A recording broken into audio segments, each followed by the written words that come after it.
Am I the a-hole for telling my daughter to get over herself? I was blessed with 3 beautiful children, and unfortunately my eldest, Brooke, passed away when she was 5 years old. It rocked my world, and I know I haven't been the same since. I went through therapy and still attend to this day, but a part of me died too. I will never let my daughter be forgotten. I bring pictures of her to events such as holiday celebrations and birthdays. I talk about her all the time. Every year on my living children's birthdays, I think of her and how her once younger siblings are now older than her. My other daughter, Marnie, is getting married next month.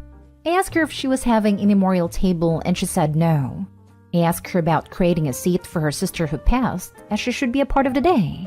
Marnie told me no, that for once she wants a day about her. She says she couldn't have one event that wasn't about Brooke. Even her graduation, I had put a picture of her on the seat. She said I needed to stop making my grief front stage. I told her she was being incredibly selfish, and until she goes through a loss like this, she'll never understand. Marnie asked me if her kids would have to live under the shadow of Brooke too, and I told her she should be ashamed to get over herself. My son says I'm being terrible and I need to reevaluate my life. Am I the a-hole? Now for the top comments. You do realize that you've made your living children feel like they don't matter, right? You're the a-hole. I cannot imagine your loss, but you've hurt your 2 living children by never allowing them to move on. And in your fear of having Brooke forgotten, you have ensured that they resent her memory. I understand wanting to keep a loved one's memory alive, but there is a time, place, and prioritization for it. It's disrespectful to the living children too, for the lack of a better word, obsessed with someone who is no longer here. Opie's life revolves around the deceased daughter so much, so that it's sickeningly offensive for Opie to put the other children second place. I'm not gonna sugarcoat my words just cause Opie's grieving. I don't like Opie at all. She's not a good or even a decent mother to her children right now. Maybe in the future as well. The other children don't have the same bond to Brooke as Opie does.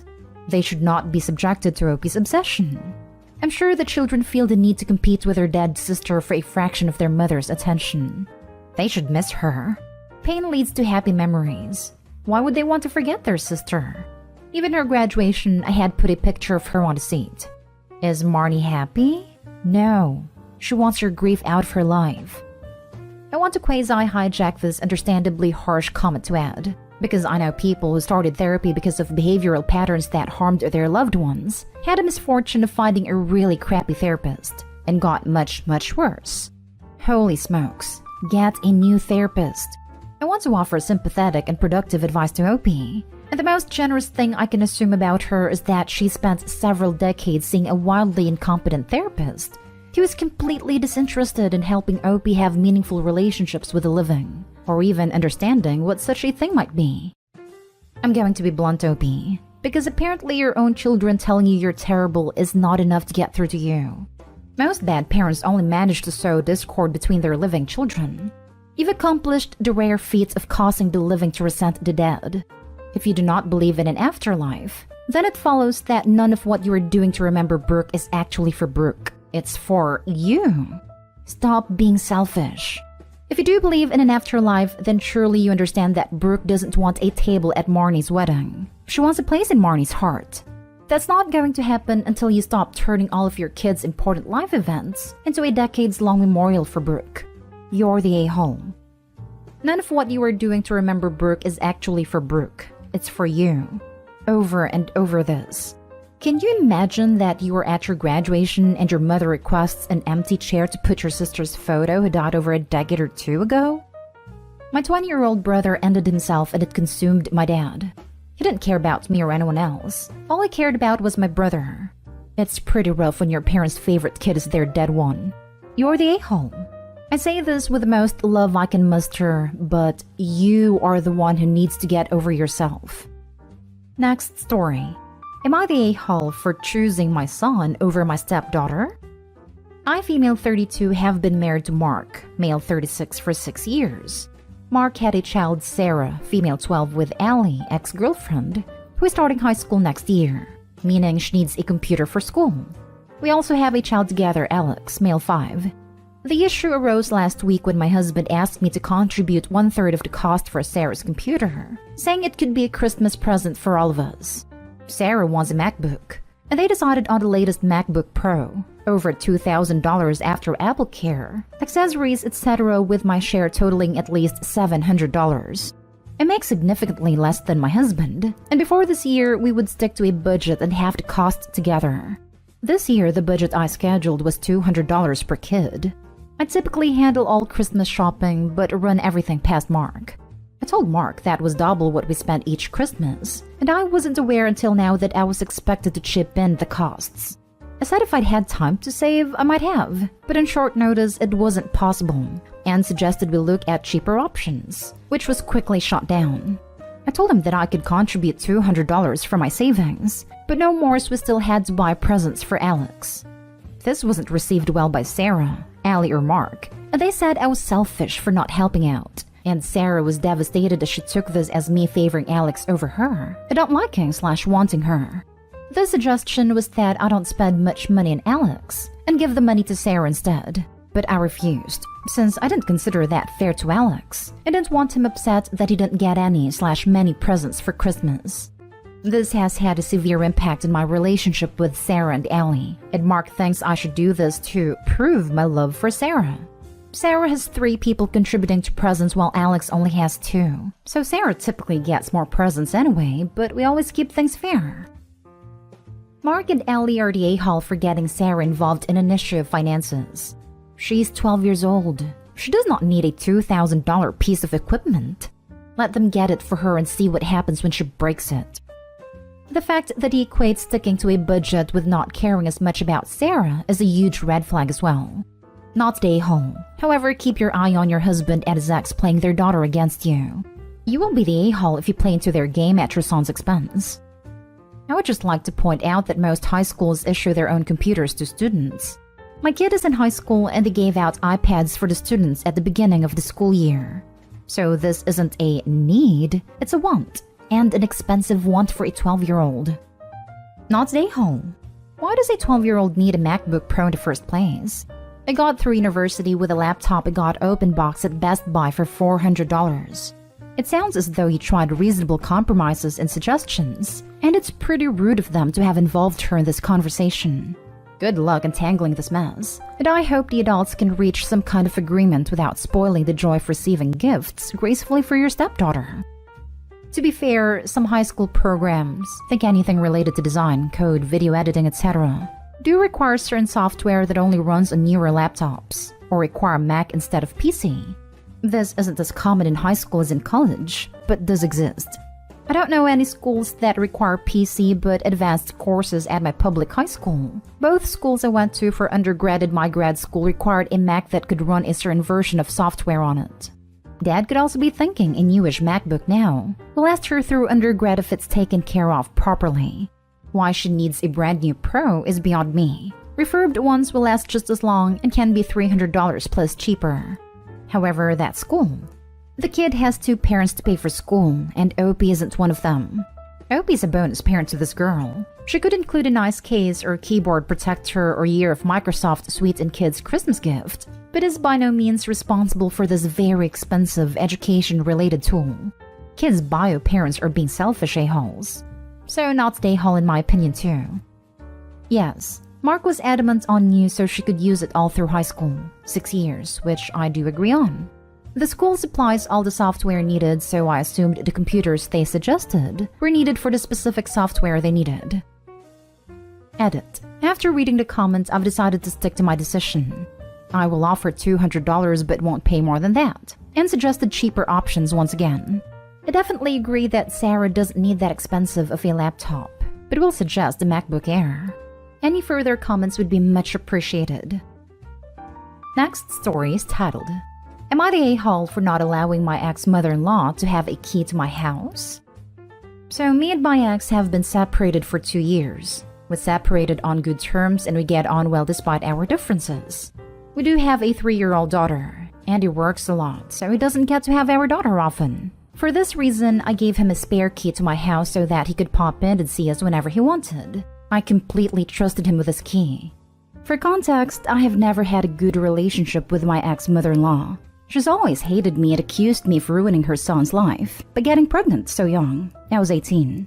She hates me so much that when I was pregnant with our daughter, she threatened to take me to court to gain full custody of my daughter. When I found this out, I was of course furious and did confront her. They were empty threats, as I honestly think she knew she'd be fighting a lost battle. She despises me, and honestly, I'm not her biggest fan either. I haven't much interacted with her since I left my ex, except from the fortnightly visits where I take my daughter to her house. Well, my ex has been coming over to the house as usual, but has not been using his key. At first I thought nothing of this, but it became more frequent, and so I said if you're not going to use your key, I'll have it back. He then informed me that his mom had asked for the key so that she had access to the house, and to see her granddaughter whenever she wanted. He told me he agreed. I lost my temper completely. After everything I'd gone through in the past, I had absolutely no idea why he thought it would be a good idea to give his deranged mother my key. I told him I wanted it back immediately, and that I no longer wanted him to have a key. He is furious at me, saying his mother is in pieces, as all she wants is to know that she can see her granddaughter whenever she so pleases. I told him that that was in no way realistic, and that if she wished to spend time with my daughter, she could message or call me and I'd bring her over with me there in attendance. This wasn't good enough, and now him and his family are not speaking to me. So am I the a-hole? Now for the top comments. Not the a-hole. Start documenting these things. Exact dates, exactly what they do and say. This sounds like a course leading to a restraining order on the mother-in-law. Be prepared for that date. Stand your ground firmly on this issue. If he wants to invite her over while caring for his daughter, that's his choice. Giving her access to your home is a gross violation of trust, and you are right to revoke that access. Personally, don't ask for the key back. Just change the locks. It will give you peace of mind that you are safe again. I had started documenting back when she threatened custody, but stopped when we separated. I definitely think I should go back to it and continue it. Thank you. Can't emphasize enough about changing the locks. I'd also look into getting cameras as well. Time with his mother at this point needs to be only during his time with her and never on your property. Considering you didn't mention anything about a custody agreement, I'm guessing you only have an informal one. Might be time to consult an attorney about formalizing a legal one. If Grandma's feeling you are withholding her granddaughter through having normal boundaries, she likely is already looking into getting one for her son. Not stay home. Change your locks. She's likely made copies. Don't give him a key to the new lock. Locksmiths have been called. Feel like a fool for ever giving him one in the first place now. Don't. You did it because you were trying to do co-parenting. He is the one who broke your trust and is at fault. Not stay home. Most grandparents cannot see their grandkids whenever they want. They have to contact the parents and make arrangements to meet up. Your ex-mother-in-law wants that key for some other reason, and I doubt it is a good one. Get your locks changed. Even if you get that key back, they might have made a copy of it. It is not at all that expensive, even if you get a locksmith to do it.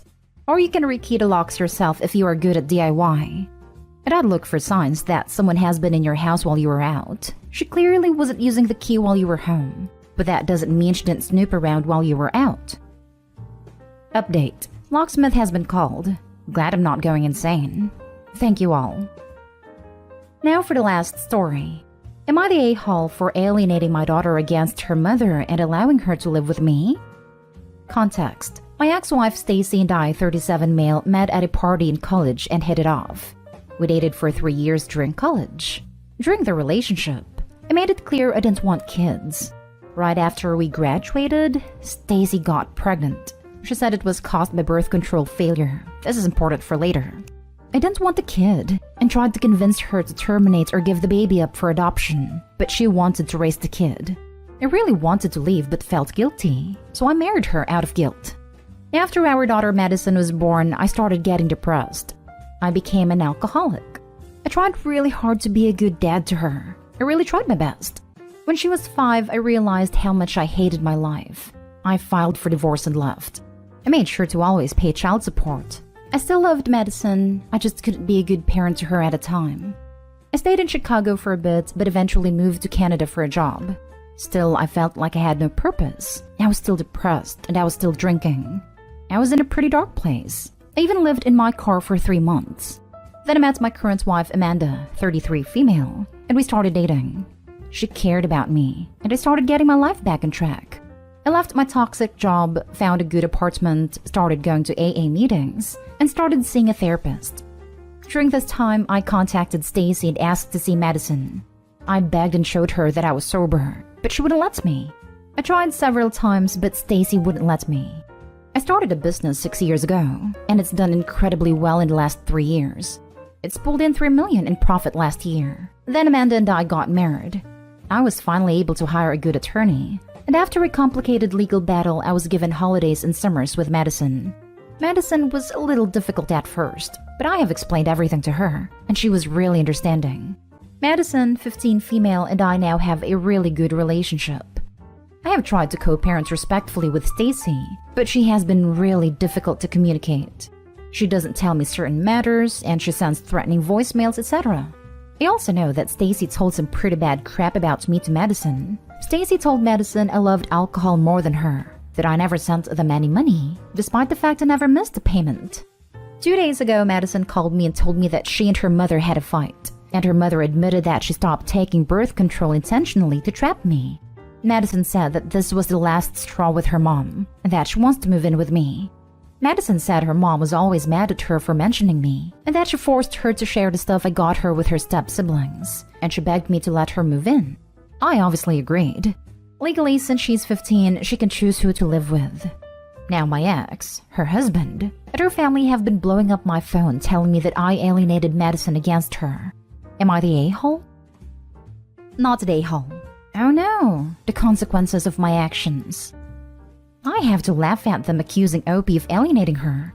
Opie didn't need to do anything since mom did a good enough job of that herself. Not the a-hole.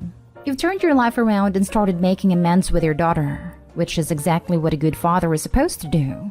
Your ex not only lied to you about taking birth control to trap you, but she's been lying to your daughter for 15 years about you. And now she's pissed off because your daughter can see what a horrible manipulative person her mother is. Mom is and has been committing parental alienation, which is a huge no-no and would be another reason the courts would give Opie custody over the mom anyway. Mom is a a-hole. She desperately wanted a child, and now that she has one, she is doing things to hurt her. Wow, how very sad for them all. Thank goodness Opie has turned his life around, gotten sober, and is being a good father so that girl can have one responsible, loving parent.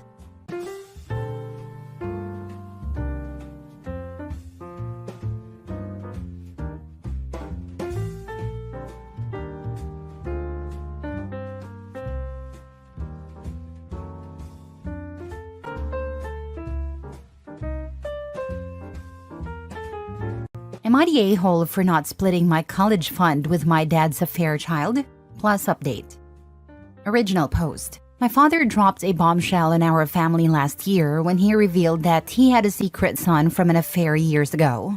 After my mom found out about the affair at a time and gave him an ultimatum, he cut things off with the mistress and she moved away. Until last year when she introduced him to their son, Hank, 14 male. I don't really care about his sudden desire to be a father, considering he didn't show any regard for the rest of his family when he broke the news. Thank God my mom divorced him, and now neither my brother Connor, 18 male, my sister Sophia, 15 female, nor I, 23 male, want anything to do with him. Here's the thing. We have a shared college fund that my mom's parents set up for us when we were little.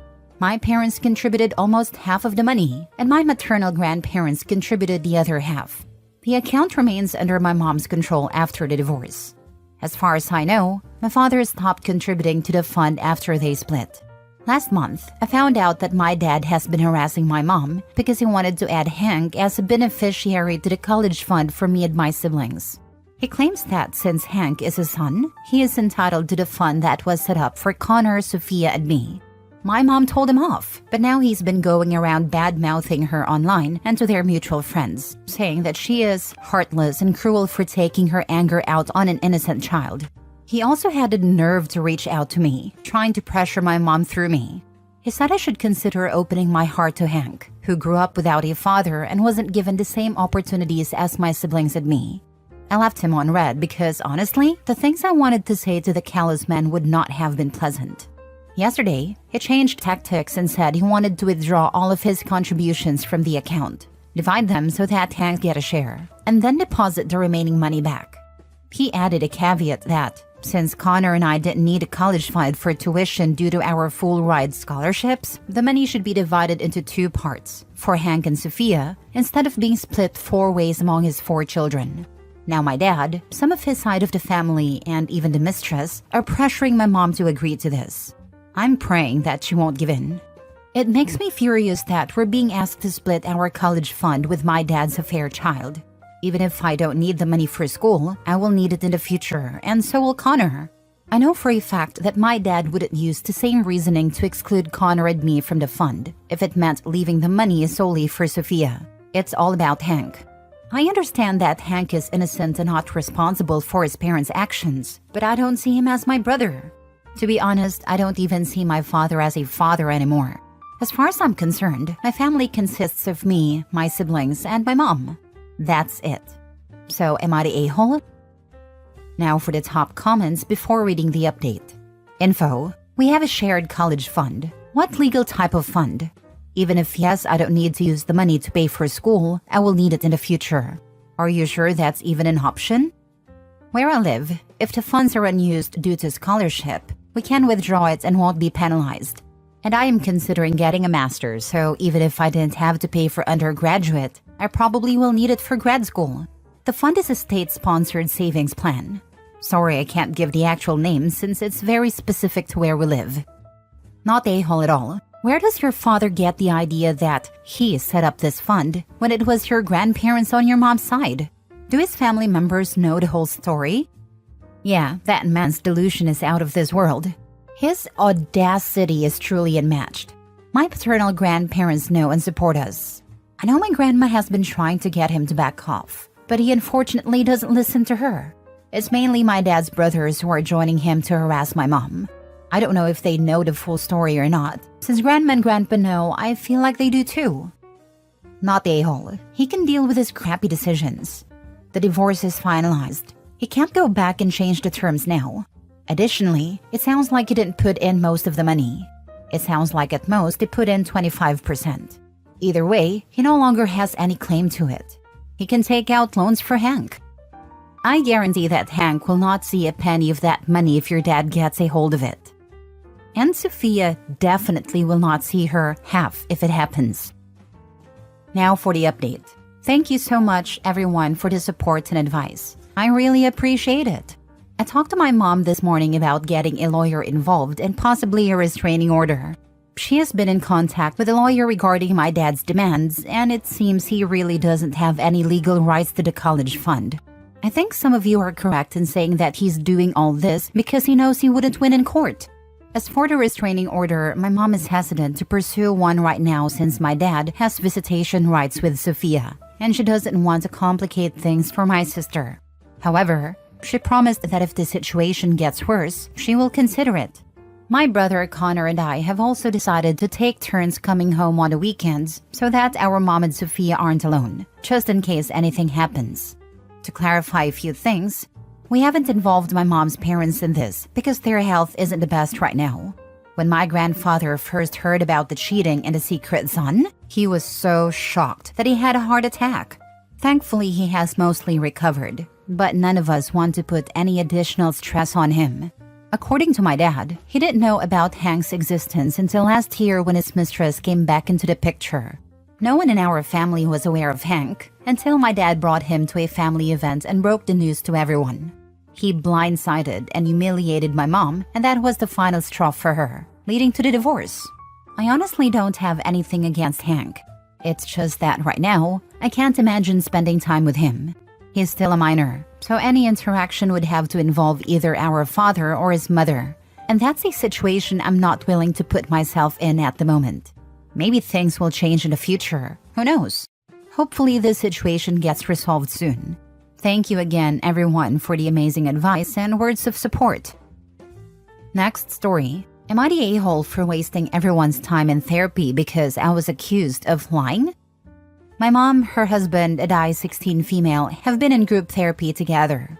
We started therapy a few weeks after Father's Day because that was the final straw for them. They insisted we needed therapy to work on why I won't let us be the family they want. We began at the end of July, and by the end of August, my mom accused me of lying, called me a liar, and laid out this big sob story about how much it hurt her to have me lie to her and do everything I could to destroy her marriage. It ticked me off so much. I never lied at any point. I said as much in the follow-up session, and the therapist asked me to explain my side and how I felt about my mom calling me a liar. My mom kept trying to interrupt me, told the therapist to shut up, and then accused me of being a vicious liar. To give some background, my mom and her husband got married 3 years ago, moving in together 2 months before the wedding. Before they moved in, they sat me down and asked if I was okay with us all living together and becoming a family of 3 again. My mom brought up how we'd have a man around the house again. My dad died, and she said it would be good for her to have a husband, and for me to have a dad. Her husband said he couldn't wait to be my dad, and that he had always wanted to be a father. He even mentioned that he already had plans for us for Father's Day. This was back in February, 3 years ago. I told them I wasn't okay with that. I don't want another dad, wouldn't let him be my dad, and was not going to spend Father's Day celebrating someone who isn't my dad. They just laughed it off and proceeded as if everything was fine. But every year since then, Father's Day has been a struggle because I refuse to spend a day with him, and both he and my mom have tried to make it happen. I meant what I said. I've never called him dad or let him feel that role in my life. This year, he snapped. He had a temper tantrum and said I was supposed to be with him on Father's Day, not spending the day alone, and that he didn't sign up to be nothing to me. My mom called me a liar because she claims I promised to develop a close relationship with her husband and agreed to what they asked. She said I told them I would give him Father's Day, but I lied and didn't follow through on any of it.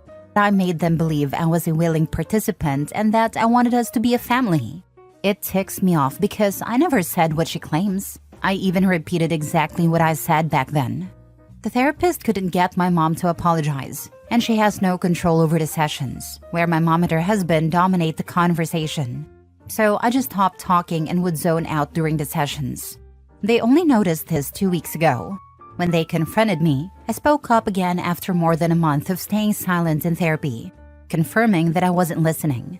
Last week, I told them I was done engaging because I was owed an apology for being called a liar. Now my mom and her husband are angry, saying I'm wasting everyone's time by not participating. Am I the a-hole? Not the a-hole. I'm surprised the therapist is still taking the sessions. They must need the money pretty badly.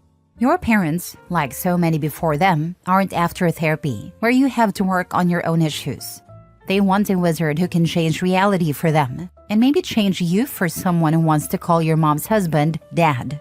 Good luck with it all. The therapist is pretty young, so maybe she's new and doesn't want to fail at one of her first set of clients. Otherwise, I don't get why she'd keep us either, when she was literally told to shut up. And not in a nice, I got this way, but like legit shut up, we're talking kind of way. She seems really sweet. I think she's probably a good therapist, but maybe she lacks the confidence and experience to really tell them to shut up or to fire us. She does try, but my mom knows how to be loud and talk over people. The therapist being so young and new might be why she was chosen. I didn't think of that, but it does make sense with everything. Next story. Am I the a-hole for not asking my grandparents to include other kids in my house when we visit the water park? I, 16 male, live in a pretty chaotic household. After my dad passed away, my mom remarried. Her husband already had 2 kids from a previous relationship who are now 12 and 11. About 18 months after my mom and stepdad got married, my stepdad's best friend went to jail, and they took in his 2 kids who are now 8 and 6. Then my stepdad's sister passed away, and her child who is 5 also came to live with us. So in total, there are 6 kids including me, living in the house with my mom and stepdad. My dad's parents visit me a few times a year. My mom doesn't let me see them too often because she's worried that the other kids will feel left out, especially since my grandparents don't automatically include them or send them gifts. About a week ago, my grandparents told me they were planning to take me to a water park that had recently been renovated about 2 hours away. They said we could make a day of it, and my mom had already given them permission to take me for the whole day. After my call with them ended, My mom, who had been listening in, asked if that was the water park the other kids had been talking about. I told her I wasn't sure, but probably since everyone at the school had been mentioning it. A few hours later, my mom told me that she had talked to my stepdad and they wanted me to ask my grandparents to include the other kids in the trip. She said they could never afford something like that on their own, but since my grandparents could, she thought they should be willing to include all the kids just as once, because it's such a popular and exciting place. She even offered to come along and help supervise. I told my mom that I didn't want the other kids to come because I wanted to spend time with my grandparents alone. She insisted that I needed to ask my grandparents, saying they would never agree if she asked, but might say yes if they thought I wanted everyone to come. She gave me a few days to ask, but I didn't. Then my stepdad joined a conversation, and both he and my mom reprimanded me for being selfish and greedy.